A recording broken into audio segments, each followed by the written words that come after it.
Welcome to the Squeaky Wheel Farm. Hi, I'm Christine. We've got some projects to do. Mainly, I want to work on the gates today. We've got the main gate that sits way too low, and it really becomes a problem whenever we've got snow on the ground. We just have to lift up the end to be able to swing it wide, and that really needs to be fixed. So that's what we're working on today. Try to make it easier, and I got the right tools.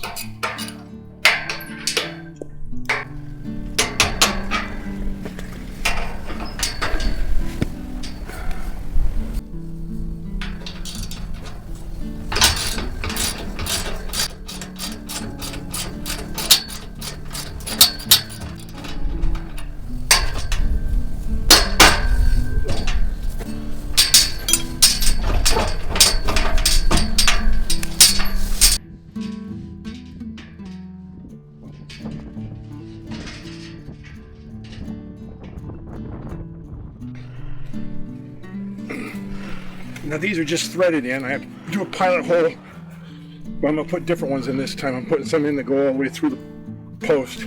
He's changing these out because the new ones will allow him to be able to adjust the gate easier.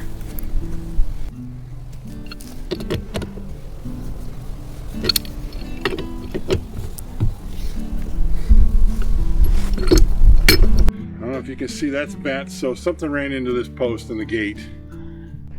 My guess is it was a tractor.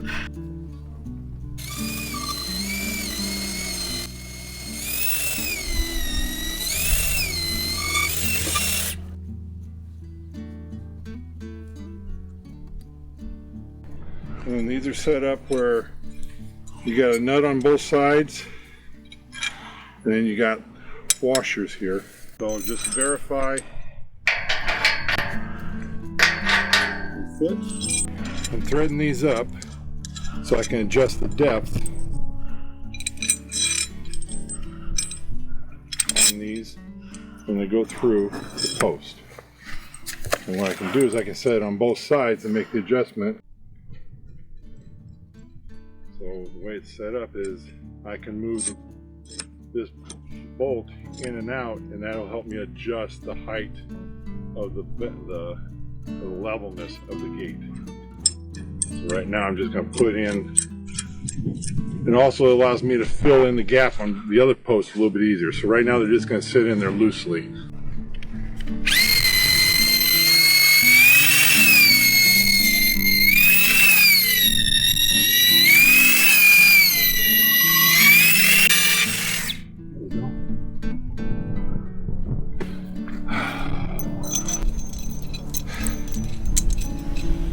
Doing the same thing on this one here.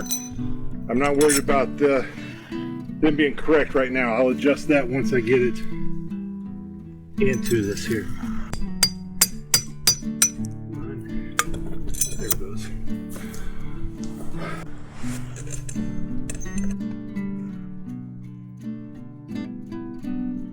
And what's that for? Just to be able to make sure you've got the height on the gate? What are the blocks of wood for? They're just to help lift it up off the ground so I don't have torque on it and I don't have to hold it. There we go. Now make sure they're lined up. Clamp. So I'm clamping it down around the pipe here so it doesn't slip up and down. I do have to be careful. I don't want to do it too tight because I can snap that bolt. All right.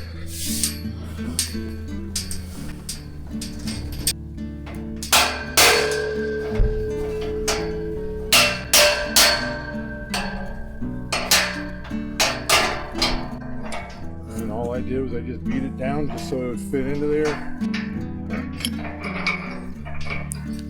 All I'm going to do is just come in here, do some tightening, get them snug. I should be good there. I already have pretty decent, but that makes it so that when I move the gate, they're not going to move on me and possibly come off the post there. So get this one here. Okay, this one here. So I'm happy with this here. This looks pretty decent. Paul also purchased a new latching system to put on the gates, which I hope is going to make it a lot easier.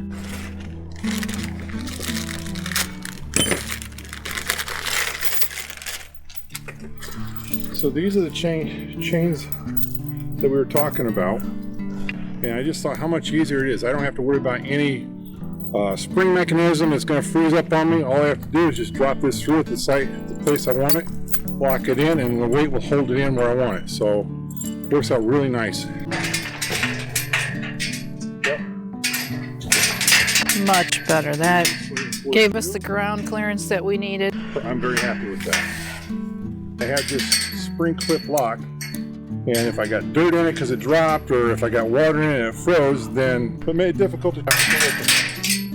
This here has no mechanism and should be just fine for me. So they won't be able to push on that to get it out. Even if I get an extension, you're not going to be able to push it out. So that's going to lock that in really nice. All right, this is what it looks like. It's compared to the size of my hand. It's a good size, 4 or 5 inch locking mechanism. Holds the chain in through just trapping the links. And obviously the cows can't turn that. And it's a lot sturdier than the other one that I had. Yeah. We got this idea for this locking mechanism from Iowa Country Girl, and I just wanted to say thank you. I'll leave a link in the description in case you want to give it a try. Well, that's all we have for you today. Thanks for watching. Oh, and one more thing. I hope to see you again soon.